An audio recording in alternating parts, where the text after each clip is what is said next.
up, nerd family? Welcome once again to the Poindexter Lounge. My name is Enosh, aka Enosh Fett, and with me today is Landen and I. And you should be quaking in your boots and running for your lives, because today, Landon, what are we talking about? Child's Play. That's right, Child's Play. It's been out for a couple weeks now, and Landon and I actually saw it the weekend it came out, but it's summertime.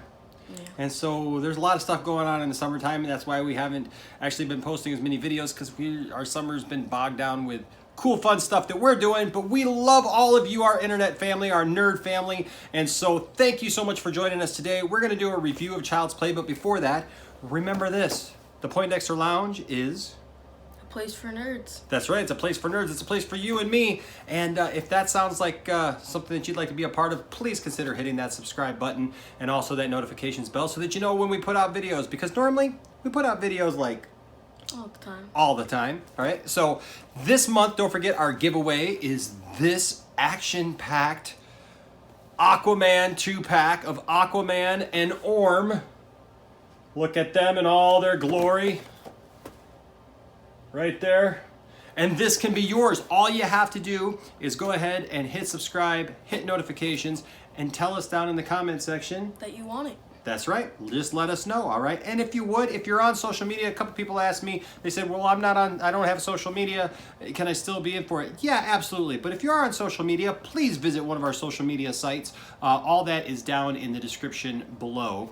And we would love to be able to connect with you, all right? So that's this month. Get in for that, because we're going to give it away here in the end of the month. There it is. All right, guys, so today we are talking Child's Play. Now, Landon, you're a big Child's Play fan. Explain to the people at home your relationship with Child's Play. So basically my entire life until we moved to our house, I was scared of everything.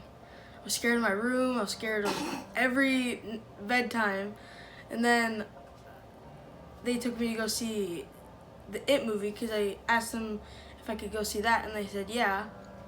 So once I saw that, I started going and looking at more horror movies. So I just turned on Child's Play, the first Child's Play, and then they came in the room and they're like, "What are you watching?" And I was like, "Chucky." That's pretty much how it started. Yep, and then before we knew it, we watched all the Chucky movies, and so he has been a big horror fan ever since. He collects horror movie toys and memorabilia and stuff like that. So when we heard Child's Play was coming out, a new Child's Play was coming out, we knew we had to go see it. Now, Landon, this Child's Play is different. It's a lot different. Now, we're going to say this. There will be spoilers for the movie here in this review. So if you have not seen the movie, and you plan on seeing it and you don't want to be spoiled for it, hey, just go ahead, kind of keep this in the back of your mind, come back to it. Or if you don't mind being spoiled, that's fine too. Hey, stay right here with us. But if you have seen the movie, we're going to talk with you just like we've been, like we all went to go see it together, okay? And we're just having a conversation about it. So Landon, this movie is different than the other Chucky movies in the fact that it's completely a different storyline. It starts over. It's a reboot, which is kind of weird because they're actually doing a TV show that continues the old series. Yeah. So it's kind of confusing. Yeah, and I'm kind of looking forward to that TV show now, especially because, and we'll get into kind of like what we thought of the movie, but I am looking forward to the TV show to see what they do, continuing the story of Chucky that we've known from the movies. Just what are your overall thoughts of this movie? I liked, it's a good overall movie, but I didn't like how Chucky was made. Like, I didn't like that someone just got mad and like just turned it all robo on him. But like, why would you have? I guess my thing is like, why would you have restrictions on it anyways? Like there's just a restriction on it that like if you don't have that restriction on it, it's just gonna kill people. Exactly. That's a weird thing to have in your toys. But I liked how like when they were watching like the Chainsaw Massacre, how like he saw him stab someone. Yes. And then he went in the kitchen, grabbed a knife, and then was going towards them with the knife, like, because they were laughing and he wanted to make them have fun. Yes. So yes. like so he learns. so he learns what does and like what they like, Mm-hmm. when what he thinks they like. Yeah. So like when his cat scratches him, and he's like, "Ow, I hate you," and then so Chucky thinks, "Oh, you hurt Andy, so I'm gonna hurt you." You know what I mean? Yeah, yeah. Well, that's the thing. It's an artificial intelligence, and it's programmed because the guy, like you said, at the factory gets fired, and he gets mad, and so he takes all of the restrictions off of this thing. And this thing's kind of like it's almost like an Apple product nowadays, like a Siri or the Google. I can't remember what it's called right now. It kind of controls your whole house and like all the things, so you can change the temperature in your house, and you can turn lights on and off and lock doors and all that kind of stuff. And so Chucky kind of works that way in this world, that you could program him to everything, so that you can control him with everything, and he controls everything. But so this one guy takes all the safety features off, which apparently creates this murderous. But like you said, he's not murderous at first. He kind of learns that. Because of what, because like there's like other parts in the movie where like they laugh about something that's like someone's dying or something. Yeah. So he thinks, oh, that makes my buddy happy, so I'm gonna do this and see. Well, and he doesn't. So Andy, the kid in the movie, he doesn't like the guy that his mom is dating. Oh yeah. And so he says things like, "I wish he would go away. I wish he would die." And Chucky kind of takes that seriously. So Chucky at first is kind of innocent, and he's just kind of going off what he thinks, like you said, people want. Unfortunately, that turns him into a murderous action figure. And then with the then Chucky takes the head of the face of the ex, and then cuts it off and then puts it on a watermelon. Yeah. And then he wraps it up and then gives it to the police officer's mom, and like takes it away, throws it in the trash. Which, why would you just throw it in the trash? And then so when it continues to get worse with Chucky, him and the three kids throw him in the trash, and then they discover Jack Black's character, which I didn't even know he was in the movie. Well, okay, so before we get too far that, so that's an interesting thing, because they did a lot of things in this movie that I felt like really upped the suspense of it. I mean, and like, because Chucky kills the mom's boyfriend, and you find out that he's got a family, he's actually cheating on his wife and everything with the mom, and Chucky, that was one of the parts that like, it was kind of hard to believe, because like Chucky got in the guy's truck, went to his house, killed him, which it was a great, like, as far as like scary movies, it was a great scene, because he's got him in this. But somehow he got back. But somehow, yeah, but that's the thing, is like somehow the figure got back. Okay, whatever, it's a doll, but whatever. But then, like you said, he takes the guy's face and puts it on a watermelon and gives it to Andy, the kid, as a gift. And there's a police officer whose mom lives in the same apartment building, and he's kind of befriended Andy. And so Andy gets kind of caught with this thing. They decide they're going to throw the face away, but they need to figure out a way to get it out. So what they do, they wrap it up in birthday wrapping, and they're going to throw it out, and they get caught. And so there's like, well, what are we going to do with this? And they make up this story that they're giving it to the lady, and because it's Andy's birthday coming up, and he wanted her to have this special thing. And so it's kind of a weird, convoluted thing, but the suspense of, are they going to discover the head is like right there. But so the kids end up throwing the thing out, throwing Chucky out, and Chucky ends up going, the other kid ends up finding Chucky, another kid ends up finding Chucky, and kind of teaching him how to be a jerk, and kind of being a bully. But before that, with Jack Black's character. Oh, with Jack Black, yeah. So Jack Black is in this movie, and I didn't realize Jack Black was in this movie. Neither did I. But he plays a really creepy dude, maintenance man. Yeah. Who finds Chucky, and he's gonna reprogram him and try to sell him on eBay. Because Andy took out his chest piece thing. He's kind of got an Iron Man powered chest piece. So he goes on eBay, finds all the pieces, and then gets them shipped, and then puts them together and is testing out stuff.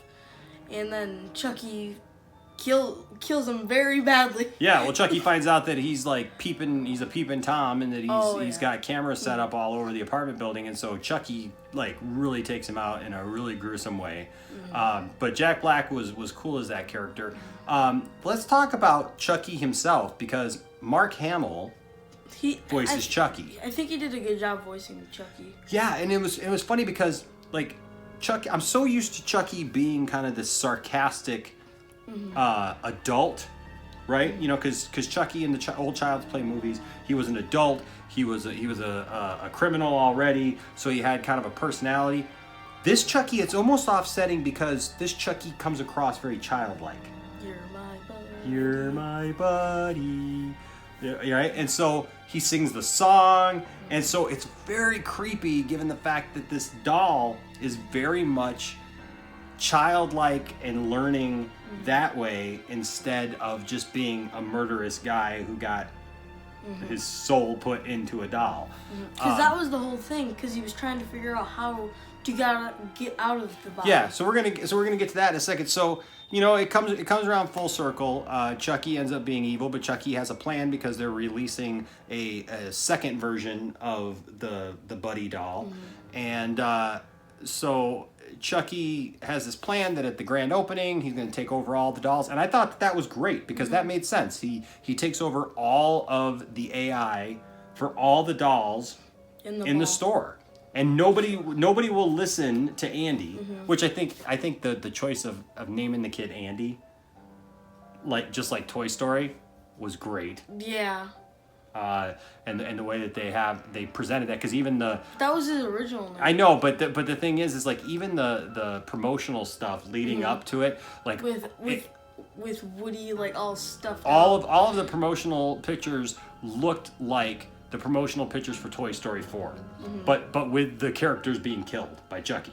Yeah. So that was all great. So Chucky takes over like all of these other dolls, all these drones and everything, and I thought that was very smart, because if you're gonna paint that picture that Chucky is this intelligence, this artificial intelligence who can do that, why not? Right? Why not? So in the end, Andy ends up fighting it for his mom. Yeah. I didn't like the part where his mom was like, that was like the longest hanging scene I think I've ever seen in my life. Yeah. Because they put a rope around his mom's neck and they lift her off the ground.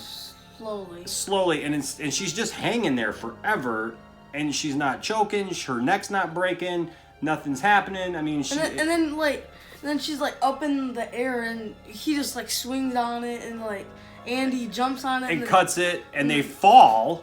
Which they should have broken like a leg or something. Well, because it's not consistent. Because earlier in the movie, the one way that the boyfriend died was he was up on the roof or whatever, and he fell down on his legs and his ankles break, right? And so they were pretty high up, and when he cuts the rope, they just fall and they're just okay. Yeah. But it's a movie. It's a scary movie. What are you gonna do? Not a lot of jump scares. Not really. There was a couple. Yeah, there was a couple, but it was more creepy. It was more creepy. Yeah. The other ones were like jump scares and creepy. Yeah. So this one was mostly like creepy. Yeah. So I felt that they did a really good job with just making this a creepy, scary movie. And in the end, of course, you know, Andy goes in to save his mom, and but you know, he makes all these friends and stuff, and everybody's happy, and he ends up taking Chucky out. And killing Chucky. But apparently he's not dead somehow. So here's the thing. We know that any successful movie is going to have a sequel, especially a horror movie. These kind of movies, I mean, how many? There's been like 8 Chucky movies, I think, now, altogether, or something like that. So the thing is we know that they'll want to make a sequel. My problem with them making a sequel to this Chucky movie is like you were talking about, in the old Chucky movies, there was a reason for Chucky to do what he did. Chucky was a real guy whose soul was trapped in the doll, and he was trying to get out. So each subsequent movie, that was the basis, was I got to get out of this doll, I got to do my thing. I don't know if there's enough basis for this second one. Yeah, for this doll to just do basically the same thing over again. But I think it's pretty easily explained how he would be able to, because he's an AI, and if he was able to take over all the other dolls, that means really all there had to be was like one doll left over that we didn't see off camera. Yeah, that's true. And Chucky survives. So, you know, I definitely think that we'll probably see a sequel. But overall, Landon, what would you rate this movie on a scale of 1 to 10? I would give it an 8. An 8? Mm-hmm. I'd probably give it a 7.5, 8, just because, you know, it's not a great movie. It's not a great movie. But it's not a bad movie either. I really kind of wanted to go in hoping that it was bad. Yeah, because the trailers looked pretty bad. Yeah, and so I kind of there a little bit of me wanted it to be a bad movie so that maybe it would convince them to bring back the original Chucky, you know? But I can't say that it was bad because it was entertaining. It was fun. I would actually like to kind of see more. And I thought Mark Hamill, Mark Hamill did a great job with the voice. Mark Hamill did a phenomenal job with this movie. But I mean, he's Mark Hamill, so I mean, he's going to do a great job because he's Mark Hamill. And Mark Hamill, especially in voiceover roles, just does phenomenal. So I kind of wanted the movie not to be good, but I did like it, and I think it was worth it. If you like horror movies, if you like scary movies, if you like suspenseful movies, I think you'll like this movie. And so yeah, so I think we're kind of there at an average of 7.75. He gives it an 8. I give it a 7.5. So it's definitely something fun to do, like we did on an afternoon. We went on a Monday afternoon, got some popcorn, just watched the movie, and had some fun, and it was entertaining, you know. And so for a scary movie, it's all right. It's pretty good. But have you seen the movie? Let us know what you guys think down in the comments section. Let us know what your favorite part of the movie was, what you didn't like about it. Are you ticked off that they're not continuing the original Chucky storyline with those characters in the movies? Are you looking forward to the TV show like we are, and to see where they go with that and what happens with that? And you know, hey, would you buy a possibly murderous doll and bring it into your house? That's a toy story of another kind. Well, guys, thanks for joining us today. My name is Enosh, aka Enosh Fett, along with Landon Calrissian, saying, "You're my buddy." We'll see you next time. Bye-bye. Hey guys, if you made it this far in the video, you are awesome. Thank you guys so much for your support. Please smash that like button and of course subscribe, and also hit that notifications bell so that you are aware when we put out new videos, which is like all the time. Thanks for being a part of the Poindexter Lounge, and we'll see you next time.